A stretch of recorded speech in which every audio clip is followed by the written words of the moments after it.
Lust is destroying more men than failure ever will, not because they're weak, but because they don't recognize it as a threat. It doesn't show up as danger. It shows up as comfort, distraction, escape.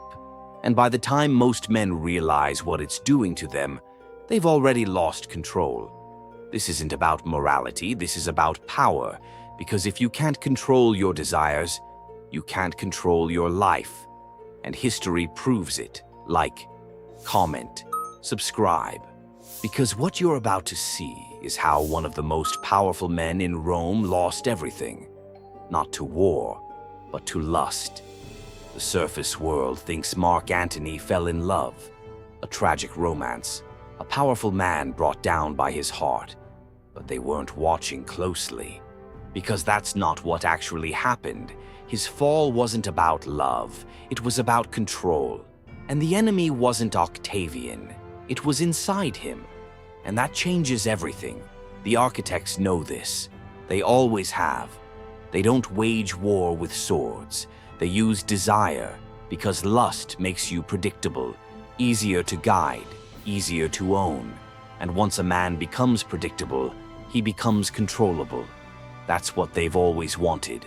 Not your destruction, your obedience. Give a man pleasure, and he'll hand over his crown. Mark Antony did. Mark Antony wasn't weak. He wasn't naive. He was forged in war, blood-tested beside Caesar in Gaul. When Caesar fell, Antony didn't retreat. He rose. He became one of the 3 men who ruled the known world, a soldier's soldier, a commander legions would follow into death. So how does a man like that fall? That's the real question. Then, he met Cleopatra, not just a queen, an empire in human form, brilliant, wealthy, and dangerous. Their first meeting wasn't love, it was calculation. Rome needed grain. Egypt had it. This was supposed to be strategy. But Antony didn't hold the line. He crossed it. And once he did, everything changed. While he played king in Alexandria, lost in silk and wine, his real enemy stayed disciplined. Octavian didn't chase pleasure, he chased power. And this is where the gap widened. While Antony drifted, Octavian consolidated. He forged alliances, controlled the narrative, positioned himself as Rome's savior. Because he understood something Antony forgot. The war was never for pleasure.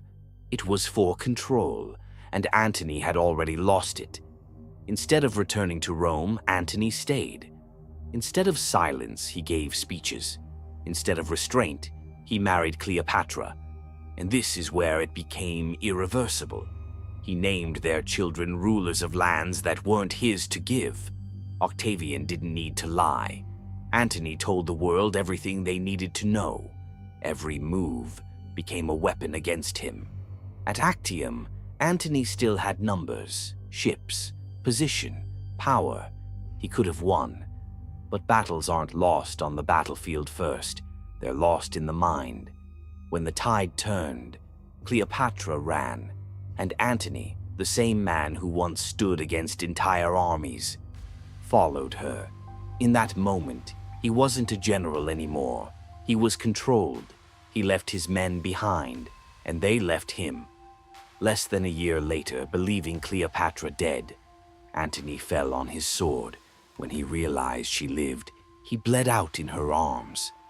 Not as a ruler, not as a commander, but as a man who gave everything away for something that could not save him. And just like that, his empire ended. Octavian's began. All it took was one weakness left unchecked. Here is the code. If you cannot control your desires, they will control your life. And this is where most men get it wrong. This isn't about avoiding love. It's about understanding the difference. Love sharpens you. It strengthens your mission. Lust erases you. It consumes your time, your clarity, your direction, until all that's left is what you gave away. And if you're starting to see that pattern in your own life, that's where most men stop. They recognize it. but don't fix it. That's exactly why I wrote Fighting Lust, not surface-level advice. A real system to take back control of your mind, your habits, and your direction. If this hit you, that's where you start. Link is below. This is exactly what the surface world doesn't understand. Scroll long enough and you'll see it everywhere. Endless stimulation, endless distraction, endless temptation. And this is the trap. Because a distracted man is easy to control, reactive, predictable, replaceable. The architects don't need to stop you. They just need to keep you distracted long enough, and you'll stop yourself. So now the question turns to you. Where are you losing control? Late nights, endless scrolling, chasing short-term pleasure while your real life waits. You already know. You just haven't acted on it. So here's the protocol. Reframe it. Lust isn't desire, it's distraction. Map the pattern. It strikes when you're alone, bored, unfocused. Replace the loop. Move, build, learn, redirect the energy, add friction, make failure harder than success. Return to the code. A man with direction is hard to tempt. Most men never fight this war. That's why most men fall. If you made it this far, you're already outside the surface world. Most won't make it here. That's exactly how the architects want it. Now take the next step. Join the whispered order. File number 1 is waiting, not to entertain you, but to show you how the world really works. The architects hope you ignore it. You decide if they're right.